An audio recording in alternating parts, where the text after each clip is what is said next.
I think with some of the more populist elements on the right that think that the state really should be the vehicle for pushing a social agenda, or for getting involved in media or the narratives and this kind of thing. And I sort of recoil at that, and I think the Hungarian example is a good one of where that wasn't successful at all.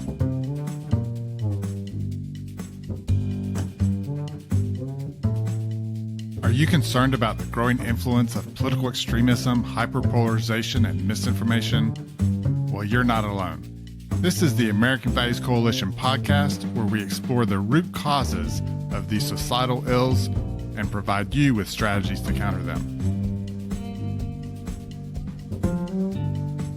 Topic today is Hungary, and there was just a big election outcome last month. We were recording this podcast on May 5th, 2026. So last month, a big change in Hungary with the election. And so we're going to just learn more about that and lessons that we can learn, especially for our AVC listeners, lessons that we can take away from what happened in Hungary.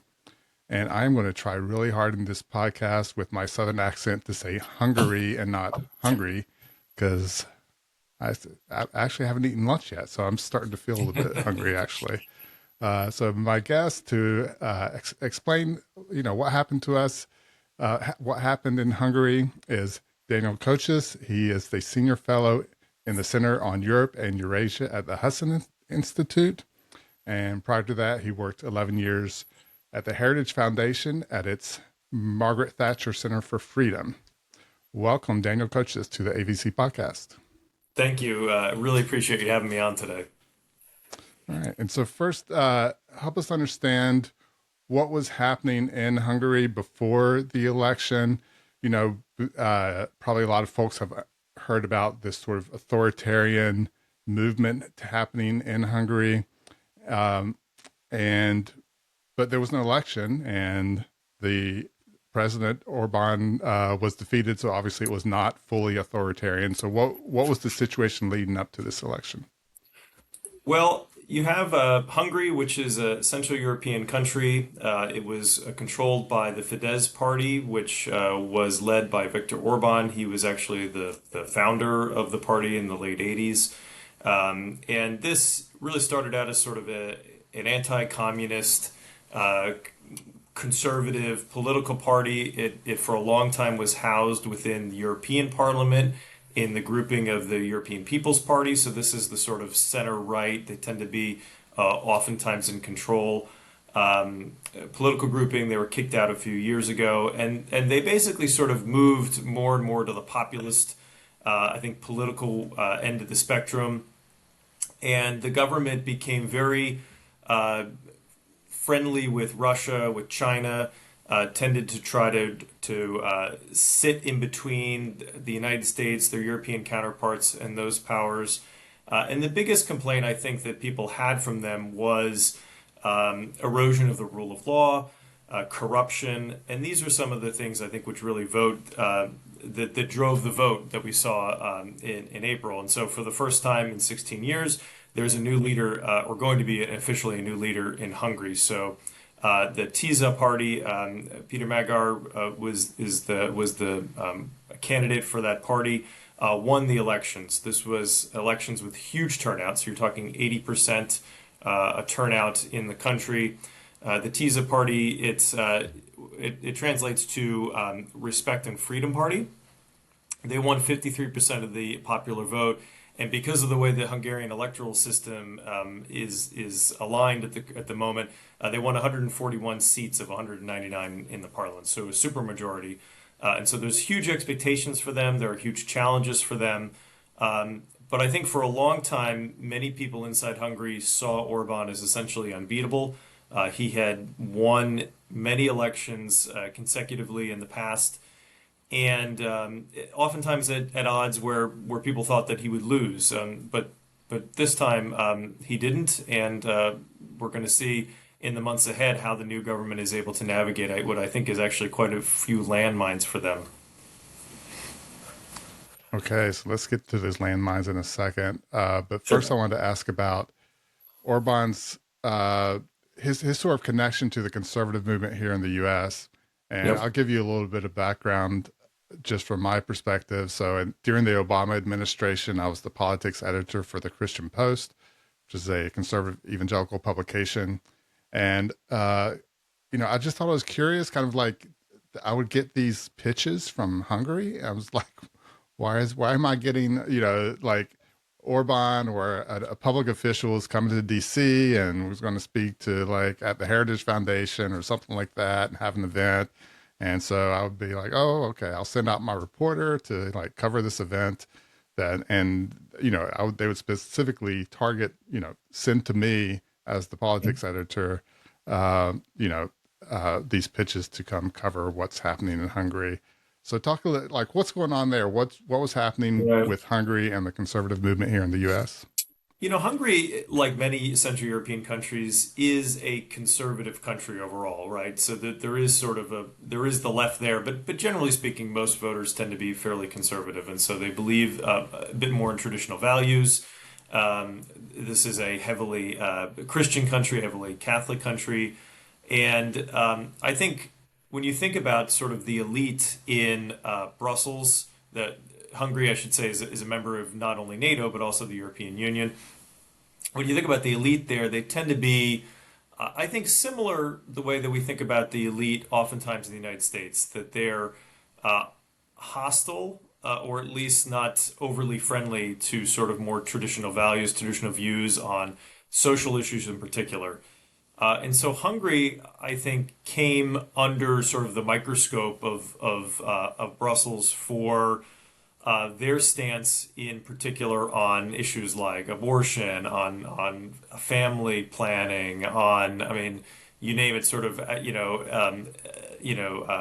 gay lesbian issues. I mean, any of these sort of more social issues, and they would, but I think the difference was that the Orban government kind of embraced it, right? And they fought pretty actively, I think, against sort of the prevailing narrative and said, well, these are our values and we're going to defend them. And so that tied in, I think, with sort of a movement that, I don't know, almost a renaissance in the sort of conservative movement around social issues here in the United States. And they really started to try to make outreach to connect conservatives on both sides of the Atlantic who are fighting many of the same battles around some of these issues. And so, it was natural that Hungary would reach out to places like the Heritage Foundation or other think tanks or sort of conservative organizations or Christian organizations and try to build those connections. So the Hungarian government over time started funding think tanks and educational institutes. They funded a version of CPAC, the Conservative Political Action Conference, held in Budapest, and they tried to sort of make those connections. And so that, I think, they clearly were successful because not only, was Hungary, I mean, Hungary is not a big country either in size or population, but they sort of geopolitically really outkicked their coverage in a way, right? That people talk about the people know them in a way that they might know a similar country like Slovakia or Slovenia or something, in the sort of similar space. So in that sense, they were really successful, and they had outsized, I think, influence in Brussels because they were willing to sort of pick a lot of these fights, and they clearly, I think, put on sort of the moniker of Christian values and fighting against sort of the liberal elite, and I think that had a certain resonance in the United States for many Christians or conservatives who I think saw the forces against them as being particularly strong, right? And so they built really strong ties not only with conservative institutions, but obviously also with the Trump administration in the first term and in the beginning of the second term as well. So these ties, I think, were there, but I think that the important thing in my mind to remember is one, Orban in a way sort of became, I think, everything that he once was against. He was young, he was anti-communist, he was against corruption and entrenched interest and everything like this in 1989. He gave a speech in Budapest commemorating some of the leaders of the Hungarian uprising in 1956. And now he sort of became that entrenched elite that was corrupt and the like. And so the other thing to remember too is that the new leader is not some progressive, right? I mean, he is also a conservative. In fact, he comes from within the Fidesz system. So, Hungary is not necessarily, it's not a tiger that's going to change its stripes overnight, but hopefully it's a country that will get some better governance and will have more alignment in sort of the decisions around a few key issues, particularly in foreign policy, which are important to Americans. And explain Orban's relationship with Putin.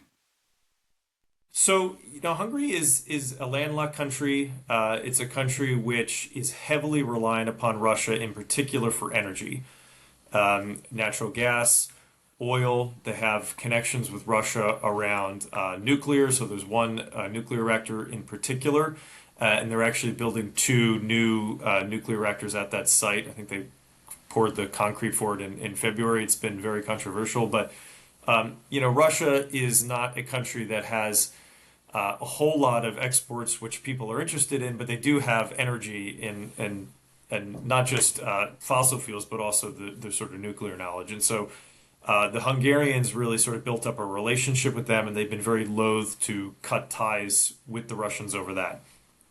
I think that there was some sort of view. I think that at some level, Hungary's leaders sort of bought into the Russian narratives, which I don't think are true at all. That Russia was sort of upholding Christian values and similar, I think, sort of arguments that the Orbán government made, and so there was a bit of that as well. And I think that Russia in some ways was sort of a useful foil to be able to use as a sort of bargaining chip against the European Union, which they saw as over here. So you had sort of like, I think in the way that the Orbán government saw it, they were sort of playing between the elites in Brussels, the Russians, the Chinese over here, the Americans are sort of somewhere over here as well, and we're trying to sort of extract a maximum benefit for Hungary. So they talked a lot about things that conservatives care about, like sovereignty, right? We're going to protect, Hungarian sovereignty. And so much like a lot of countries are trying to do this now, like the Indians in particular, right? They sort of sit in between. Hungary did that as well. And so Russia in that sense was useful. But Hungary also has issues with some of their neighbors, in particular the Ukrainians under the Orbán government. The Orbán, campaign had campaign posters around of Zelensky, sort of as a specter, against the Hungarian state, and so, they sort of started to do Russia's bidding internally.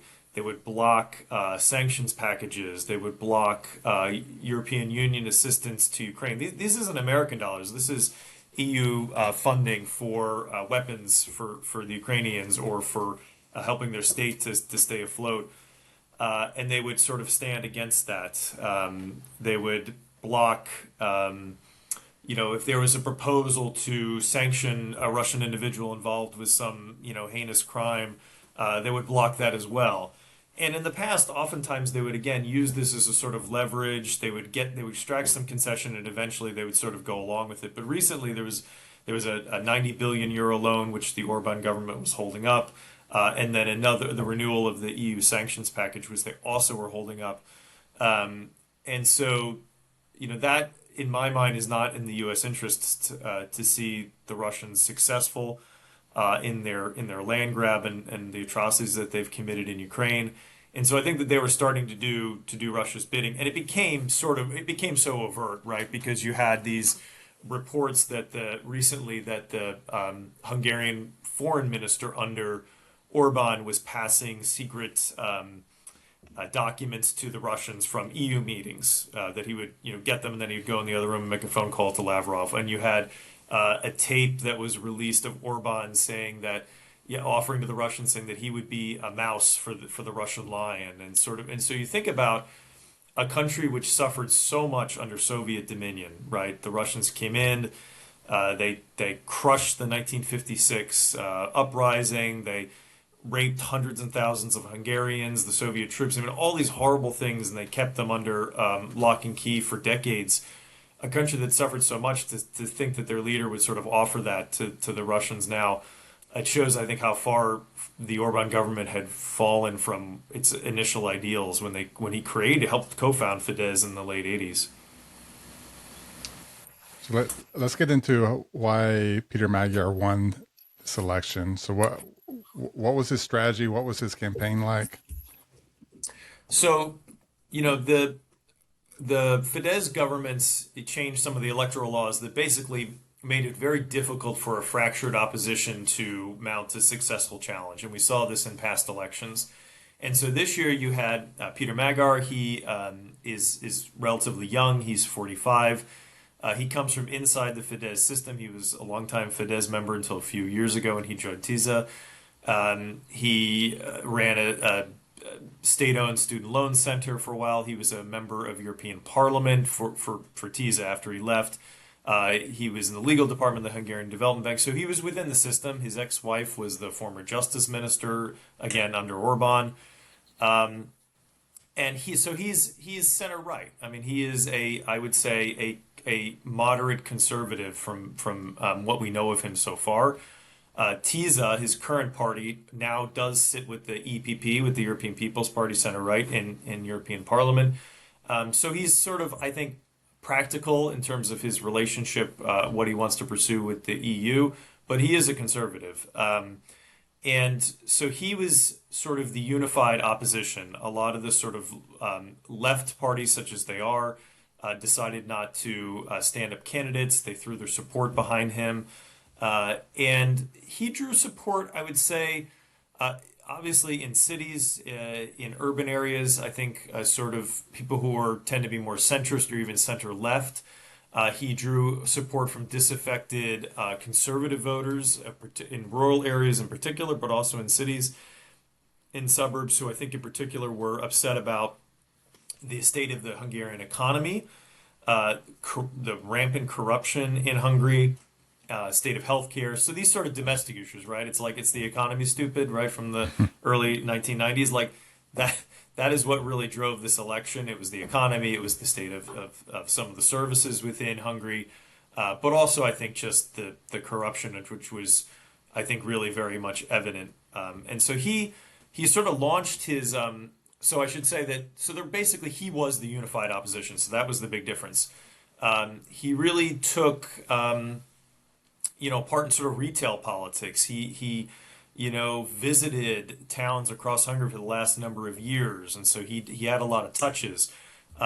His last name translates in English to Hungarian, so it's almost like being Joe America, right? I mean, he's, or like, Nate Patriot or something. Like he's very, he comes from a line of his godfather was president of Hungary in the early 2000s, so he has sort of like a Hungarian pedigree in some ways so he comes from inside the system, and I think in a lot of ways that really isn't surprising that the Orbán government would be toppled by a former insider. It's probably the only way, and he sort of knew right where the pressure points would be. There was a scandal that sort of allowed him to sort of launch it. He chose it, I should say, as the moment to kind of launch his campaign. That there was a presidential pardon in Hungary of an official covered up some child abuse within the state system.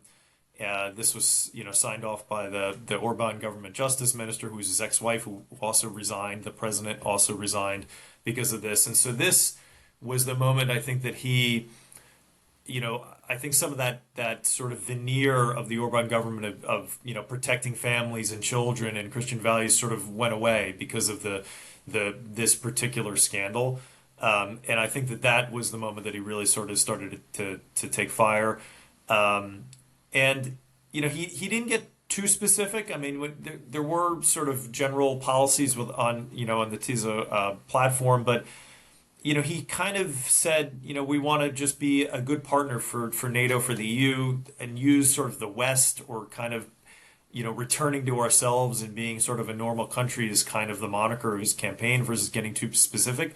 So it allowed, for people, I think, who tended to be sort of centrist or kind of more left of center, they saw it as sort of like, I don't know, European values are going to return that way. And then people conservatives said, well, we're going to have clean government and we're, more efficient government and this kind of thing. So it allowed everybody to kind of impart what they wanted to see out of that.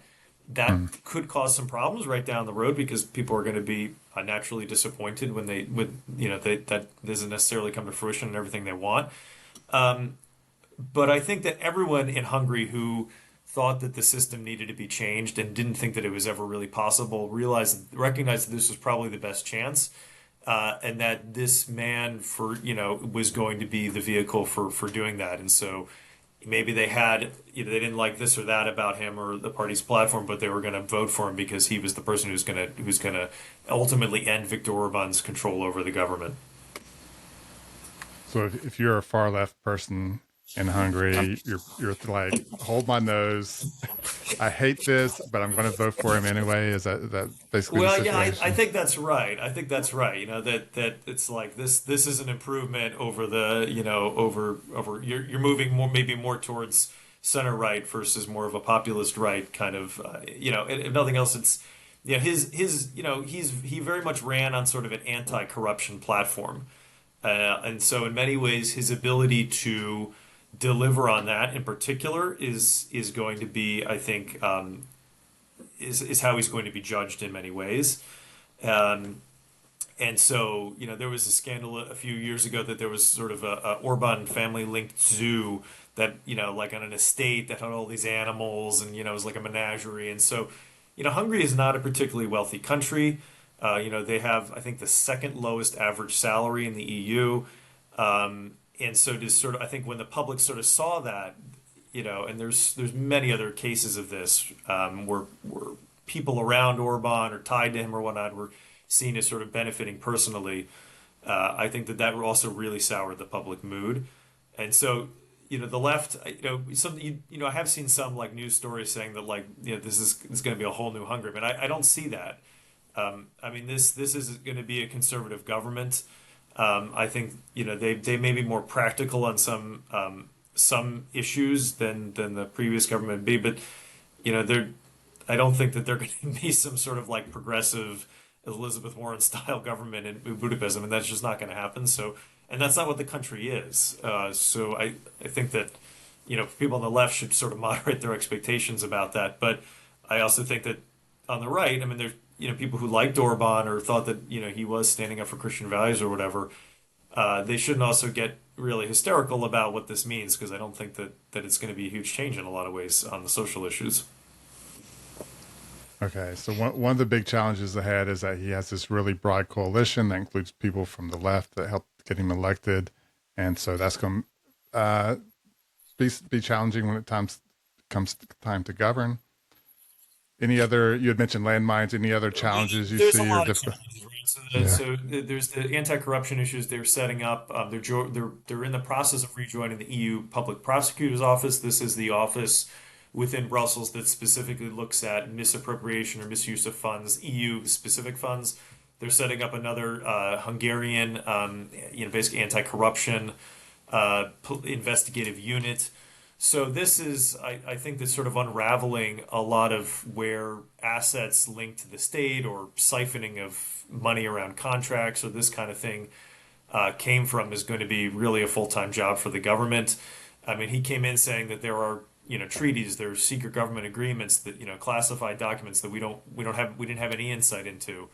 And so I think a lot of this is going to be sort of a learning experience for them, kind of seeing where the bodies are buried in sort of rhetorically. And then you have, obviously, there's going to be, I'm sure, prosecutions and trying to put in place institutions and measures that ensure that kind of behavior isn't as isn't allowed to happen or is prosecuted in the future.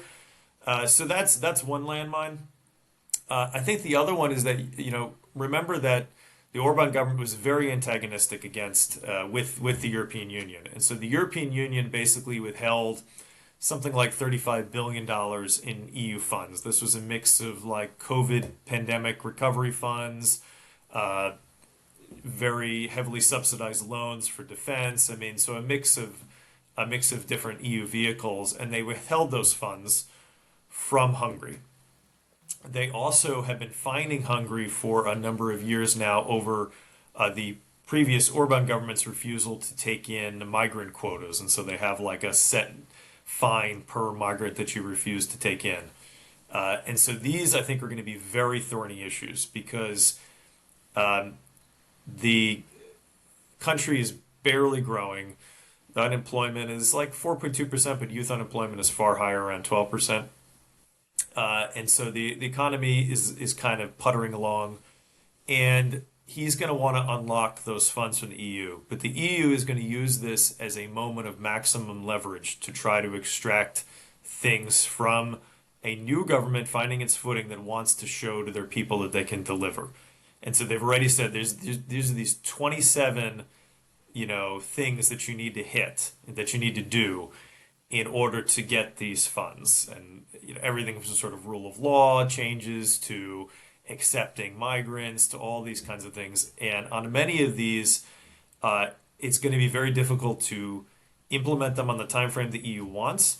It's going to be different. It may not be something that the government agrees with. The government's already said that essentially they're going to keep the migration policy of the Orbán government, keep a southern border wall. They're not accepting relocated migrants from elsewhere in Europe. So on some of these issues, there's tensions around social issues and some EU court rulings. So I think that is going to be a very tricky thing for the government to navigate. So that's on one hand. So you basically have three. You have all the domestic, I think, mess that they have to clean up. You have their relationship with the EU, which they're trying to mend, but the EU is also going to try to use this to sort of extract some concessions that maybe the government otherwise wouldn't want to make. And then they have their relationship as well with China and Russia. And so there, we talked a bit about their relationship with Russia. I would say that so far it seems that they're going to be a bit pragmatic in that the incoming PM says that he wants to keep importing Russian energy, but that he wants to try to wean away from it. But there's a recognition that they can't do that at the present moment. They're just not in a position. So he wants to sort of keep that relationship. But he is saying that they want to sort of reassess this nuclear reactor and the funding around it and whether or not that was sort of done above board. And he's changed the country's position around many cases around support for Ukraine. They unblocked the loan, the EU loan, and the sanctions package against the Russians. So, and he's been very clear, I think, in his public statements around that that Ukraine was the one who was invaded, that they shouldn't have to give up sovereign territory for peace. I mean, so he's been clear on those issues, but clearly they're also keeping the door open to some relationship with Russia because they feel that they have to. Not really clear where they're going to go on China. That's a whole nother bucket. The Orbán government became very close with the Chinese. And it was actually one of the few issues I would say that the Trump administration in the second term was willing to criticize them on, and was putting a lot of pressure on the Orbán government before they left office on. But that's another thorny thing that the new government's going to have to sort of figure out what they want to do and untangle some of those ties, which are quite deep now.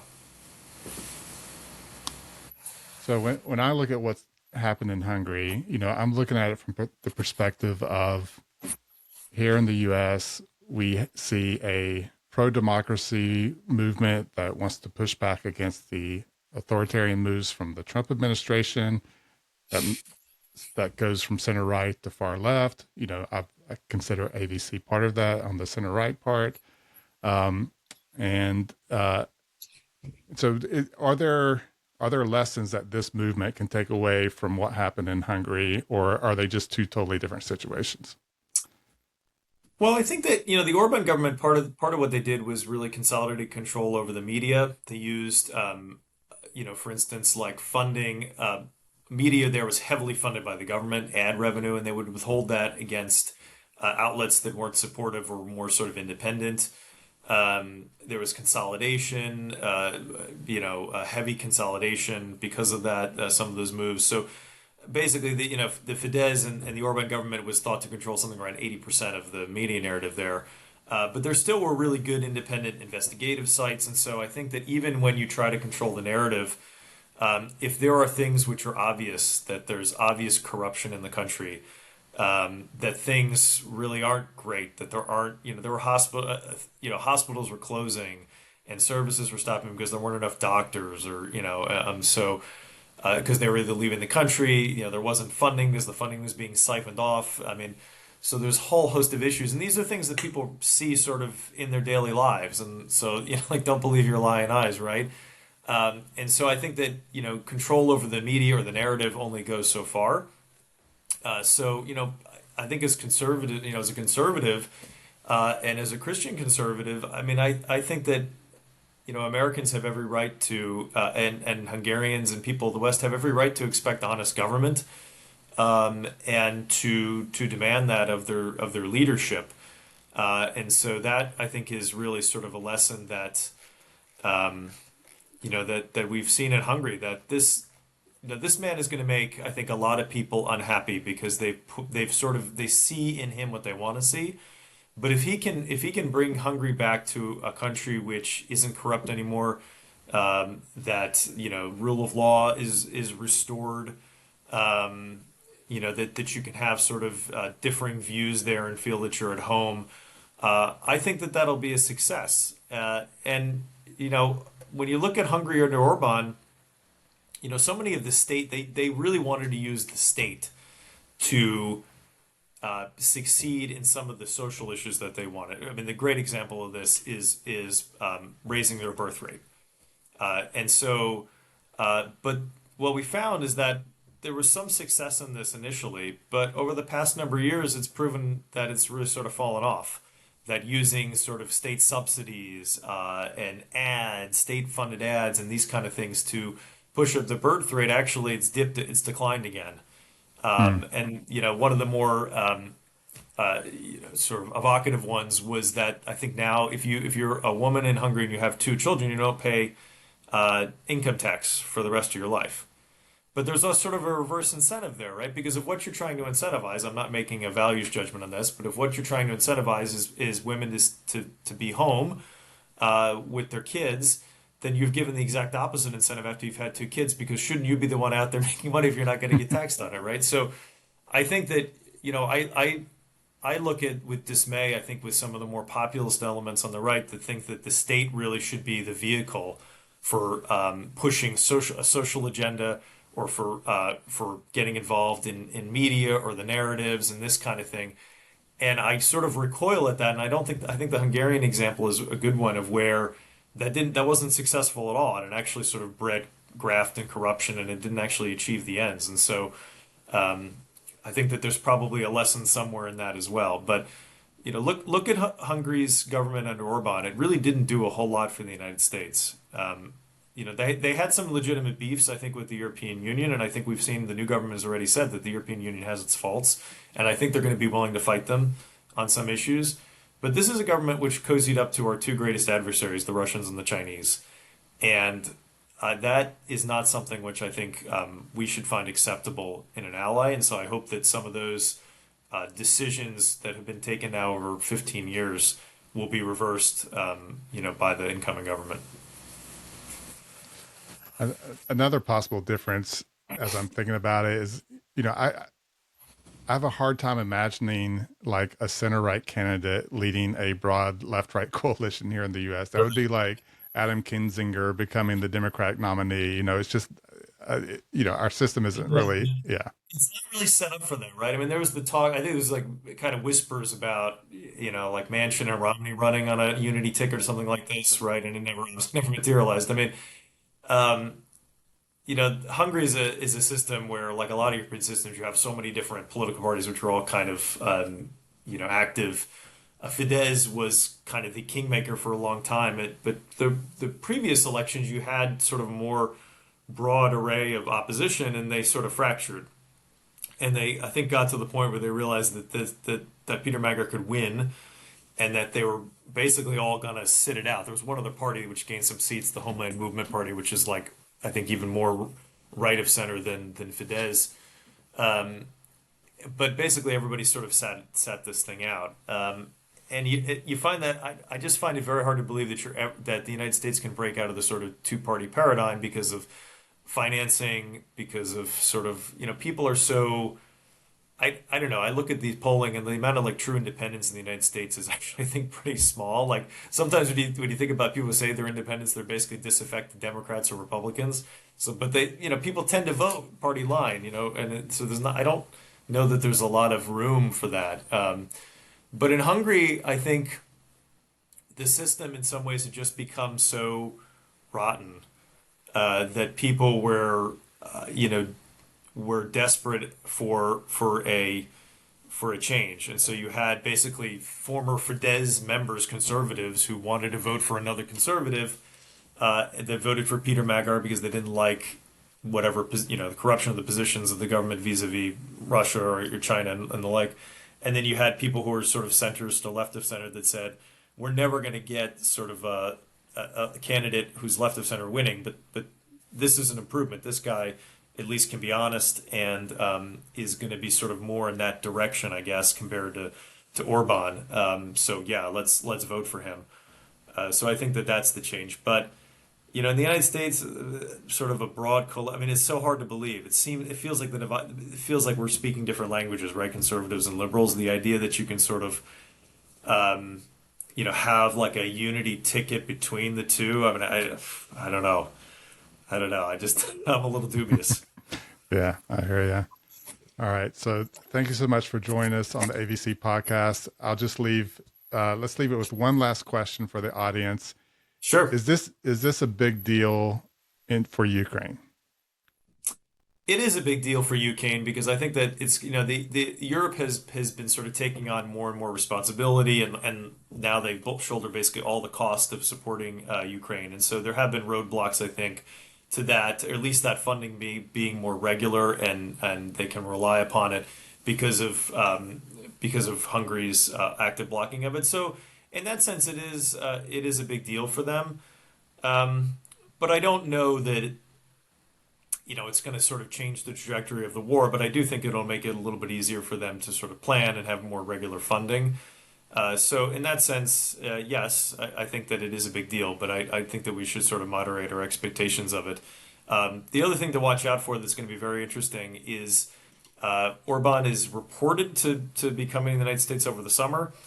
Maybe he stays, maybe he doesn't, but there's a number of Hungarians who are sort of close to the government or family of the government who've been reportedly have been moving assets out of the country to Dubai and kind of things like this, and so are moving their families, some to the United States, and so that's something which could become a political issue here in the United States if some of those folks are given asylum in the U.S. and it's seemed as controversial. So that's something which could bring this back up, I think, into the news in a few months. Daniel Kochis, find his work at the Hudson Institute. Anywhere else they can find you or look for work? At Dan Kochis, Kochis, on X, and at the Hudson Institute website.